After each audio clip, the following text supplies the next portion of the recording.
Bismillahirrahmanirrahim.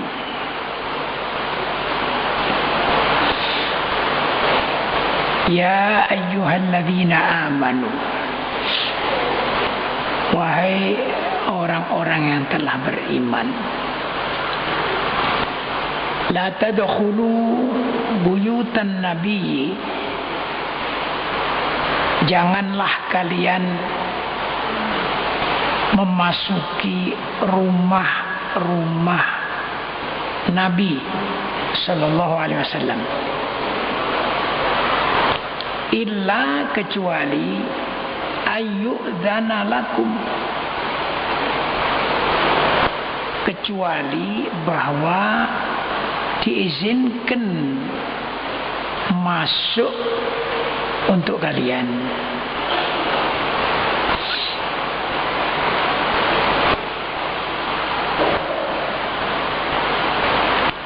Di dalam tafsirnya diterangkan, la tadkhulu buyutan nabi fi halin minal ahwal, jangan kalian memasuki rumah-rumah Nabi. Rumah Nabi itu banyak, artinya rumah-rumah istri Nabi di beberapa tempat.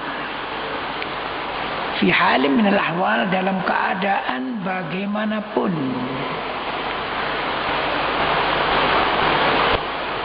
Illa kecuali hala kaunikum ma'dunan lakum bidukhul, kecuali keadaan kalian diizinkan untuk masuk.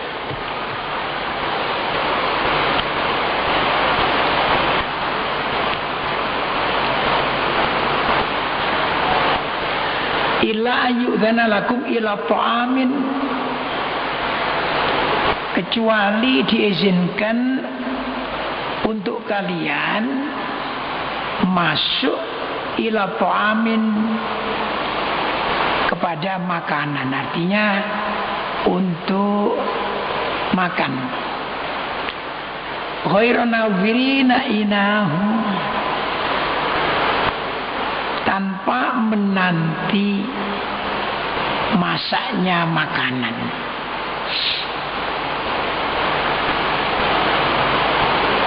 Ayat ini diturunkan, ya. Nazalat hadhil ayat fi qaumin kanu yadkhuluna fi buyutin Nabi sallallahu alaihi wasallam hudwatan wa asyiyatan. Ayat ini diturunkan mengenai kaum yang dulu biasa masuk ke rumah Nabi pagi dan sore. Fayajlisuna, lantas mereka duduk di rumah Nabi, wayantaziruna waqtat ta'am, dan menunggu sampai waktunya makan. Hatta yakulu, sampai mereka makan. Kalau sudah makan, thumma yatahaddatsuna ma'a nisa'in Nabi sallallahu alaihi wasallam, kemudian mereka bicara-bicara ma'a nisa'in Nabi, serta atau beserta para istri Nabi sallallahu alaihi wasallam. Fahtamma bidzalika Nabi, lantas prihatinnya, sedih Nabi Muhammad sallallahu alaihi wasallam dengan hal yang demikian itu.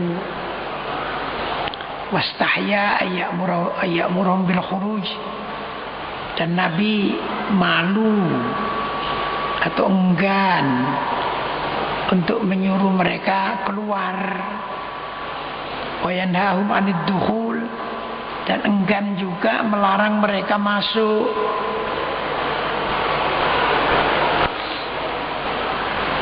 Nah, itulah tadinya itu begitu. Ya maklum ya, akhlak Nabi Muhammad sallallahu alaihi wasallam, rumahnya dimasuki orang, menunggu makanan, ya dibiarkan, mestinya habis makan ya keluar begitu. Tapi tidak, omong-omongan, malah yang diajak ngomong istri Nabi.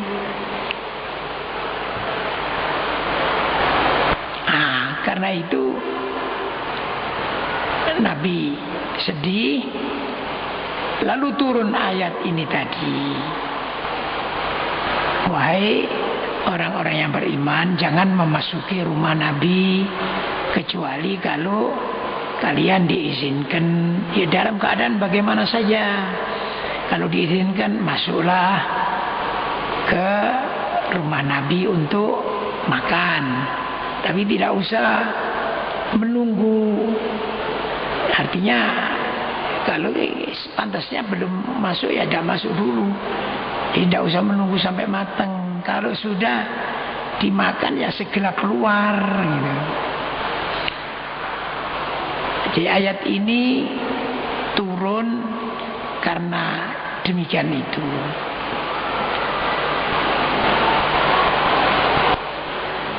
Walakin idza du'itum fadkhulu. Akan tetapi idza du'itum, jika kalian diundang, fadkhulu, maka masuklah.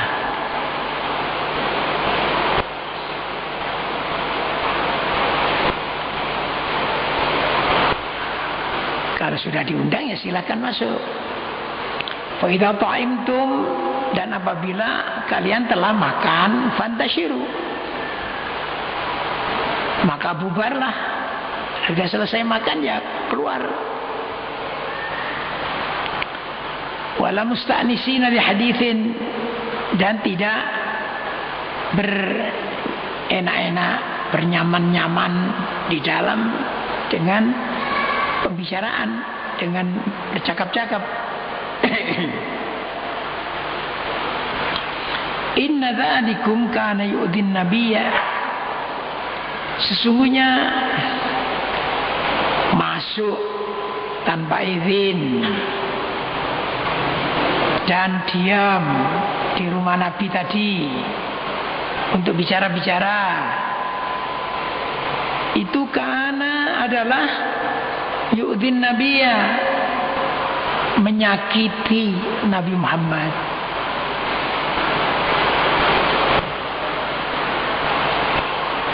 Fayastahyi minkum, lantas Nabi malu kepadamu sekalian. Artinya malu untuk mengusir atau menyuruh keluar kalian. Wallahu, sedangkan Allah la yastahyi minal haqqi, tidak malu dari perkara yang hak. Jadi Allah tetap menyuruh kalian keluar dan tidak membiarkan kalian masuk tanpa izin.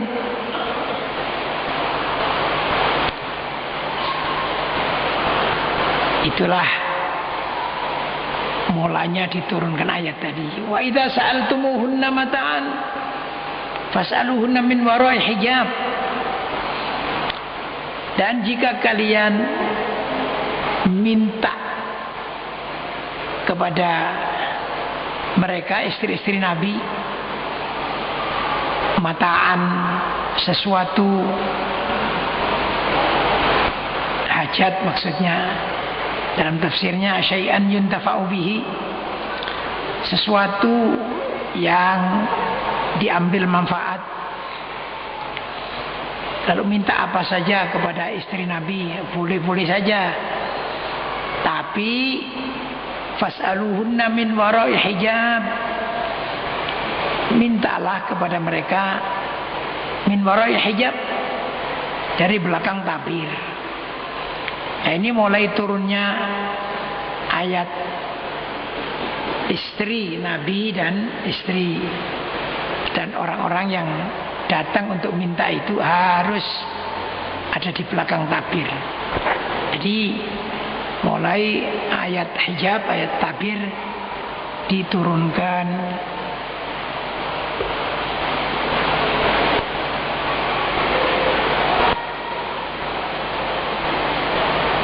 Di dalam tafsir ini diterangkan, tadinya innahu sallallahu alaihi wasallam kana yut'imu wa ma'ahu, kana yata'amu wa ma'ahu ba'du ashabihi. Tadinya Rasulullah sallallahu alaihi wasallam itu makan dan bersama mereka sebagian dari sahabat-sahabatnya. Lantas fa asabat yadu rajulin minhum yada Aisyah radhiyallahu anha. Lantas tangan dari salah seorang sahabat itu ada yang menyentuh tangan Siti Aisyah radhiyallahu anha, yang kebetulan juga ada di situ makan. Nah, fakarihan Nabi dzalik. Nah, Nabi lantas tidak senang terjadi hal itu. Fanazalat hadhil ayah. Lantas turunlah ayat ini tadi. Dzalikum athharu liqulubikum.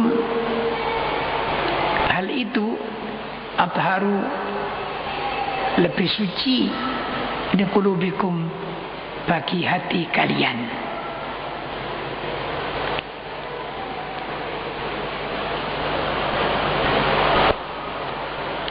Wa qulubihinna, dan bagi hati mereka.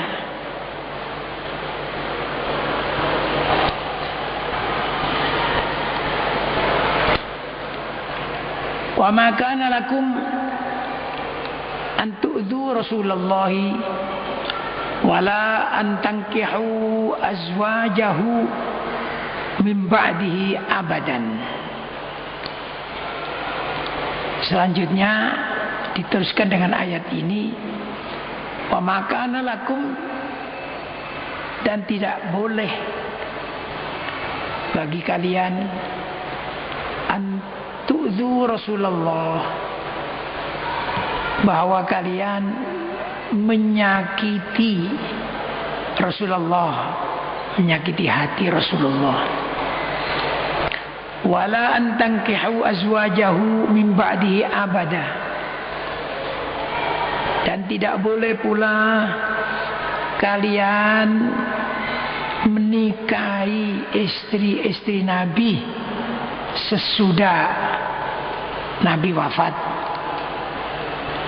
Abadan, selama-lamanya. Baik istri itu tetap menjadi istri Nabi, ditinggalkan, atau telah dicerai oleh Nabi, itu tidak boleh orang lain mengawini istri Nabi tersebut.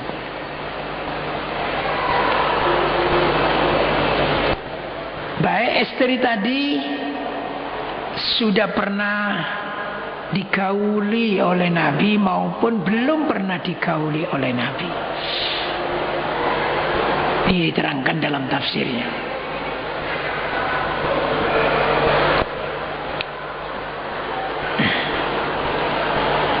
Ini ada diterangkan, ayat ini turun, wa nazalat hadil ayat fi rajulin minas sahabati. Ayat ini diturunkan mengenai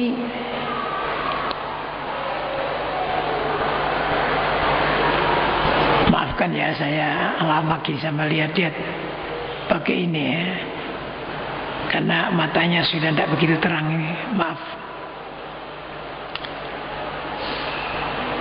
Yaitu seorang laki-laki yang bernama Tulaihah, bernama Talha bin Ubaidillah. Talha bin Ubaidillah itu di dalam hatinya dia mengatakan begini, coba kerentak aja dalam hatinya. Kalau nanti Rasulullah SAW sudah meninggal, saya akan mengawini Aisyah, katanya. Idza qubida Rasulullah SAW nakahtu Aisyata. Itu berkata dalam hatinya begitu. Setelah itu dia menyesal karena ada ayat tadi itu, wa ma kana lakum an tu'dzu Rasulullahi wala an tankihu azwajahu min ba'dihi abadan.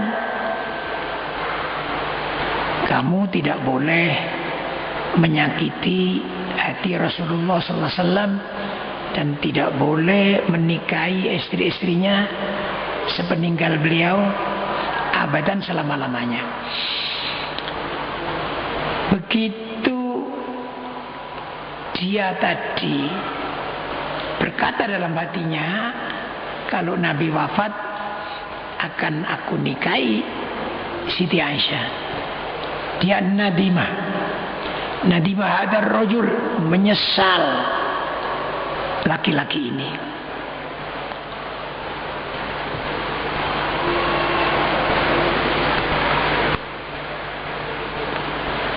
Menyesal ala ma haddatsa bihi nafsuh, menyesal atas apa yang telah diucapkan oleh hatinya. Famasya ila Makkah, atas dia pergi ke Mekah untuk haji ini. Ala rijlaihi, jalan kaki. Wa hamala ala asyarati afros, dan membawa barang-barang di atas 10 kuda. Dia membawa kuda 10 penuh dengan barang-barang fisabilillah, untuk disedekahkan fisabilillah. Wa ataqa raqiqan, dan dia membebaskan seorang budak.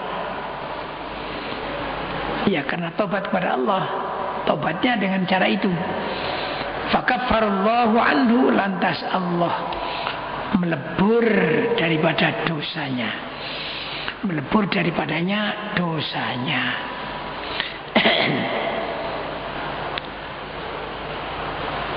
Inilah peristiwa yang penting dan perlu disampaikan. Inna dzalikum, sesungguhnya hal itu, artinya termasuk menikahi istri Rasulullah SAW itu, karena indallahi, adalah bagi Allah azima, dosa besar.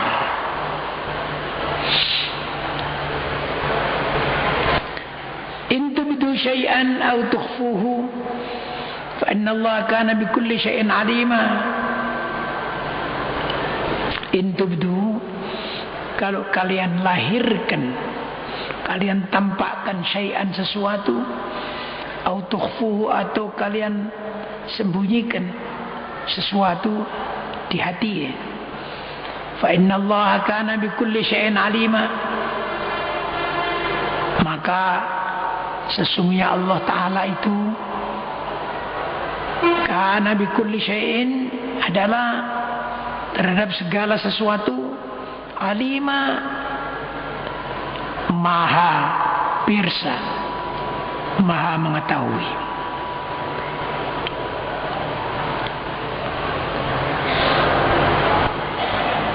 Ya, inilah larangan terhadap umat Muhammad dalam hubungannya mengenai mengawini istri-istri Nabi Muhammad SAW sepeninggal beliau.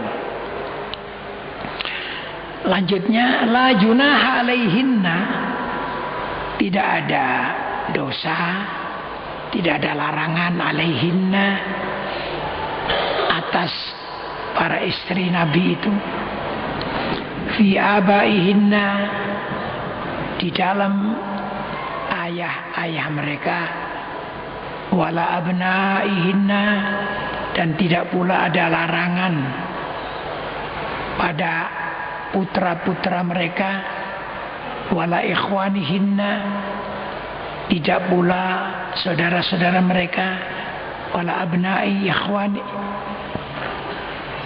ikhwanihinna, dan tidak pula anak saudara-saudara mereka, wala abnai akhwatihinna, dan tidak pula anak-anak laki-laki dari saudari-saudari mereka, Artinya la itsma, tidak ada dosa ala nisa'in nabi, atas istri-istri nabi, fi adamil ihtijab, dalam hal tidak bertabirnya, terbuka, tidak bertabir.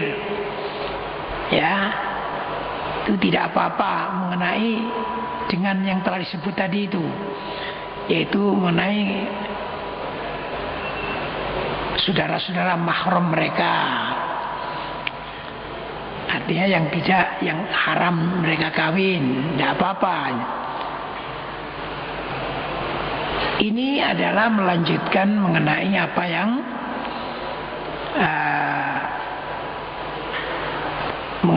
yang harus pakai tabir, ya.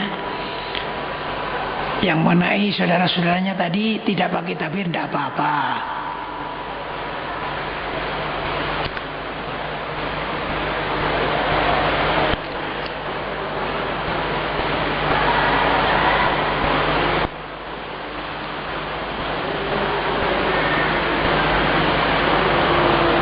Diterangkan di sini, ruya annahu lamma nazalat hadhil hijab, ayatul hijab, qala al-aba wal abna wal aqarib ya Rasulullah, aw nukallimuhunna aidan min wara'il hijab. Ketika ayat hijab, ayat yang mengharuskan pakai tabir tadi itu datang, turun, maka bapak-bapak, anak-anak, famili-famili itu datang kepada Rasulullah bertanya, wahai Rasulullah, apakah kita ini berkata, kita ini bicara kepada istri-istri Nabi tadi juga harus min wara'il hijab, dari belakang tabir. Terus turun ayat tadi itu. Kalau yang dalam hubungan famili tadi tidak pakai hijab, tidak apa-apa. Lanjutnya wala nisaihin, artinya wala junah ala zaujatin nabi fi adamil ihtijab anin nisa al muslimat. Juga para muslimat itu bertemu dengan istri Nabi tidak usah pakai hijab. Wa yajibu alaihinnan ihtijab anin nisa al kafirat, tapi wajib atas mereka ada ihtijab, bertabir anin nisa al kafirat, dari istri-istri yang kafir, dari orang-orang kafir, perempuan-perempuan yang kafir.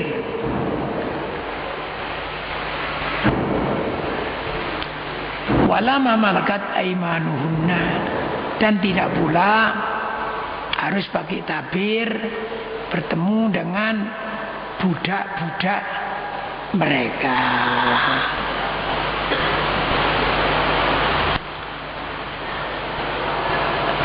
Wattaqinallaha, dan takutlah kalian semua wahai istri Nabi Allah kepada Allah. Innallaha kana ala kulli syai'in syahida. Sesungguhnya Allah itu adalah atas segala sesuatu syahida, maha penyaksi, artinya maha menyaksikan. Saya kira cukup sampai di sini. Wallahu a'lam bissawab. Rabbana taqabbal minna innaka antas samiul alim wa tub alaina innaka antat tawwabur rahim. Rabbana atina fid dunya hasanah wa fil akhirati hasanah wa qina adzabannar. Allahumma khtim lana bil iman wa sallallahu ala sayyidina Muhammad wa alihi wa sahbihi ajma'in walhamdulillahi rabbil alamin. Al-Fatihah.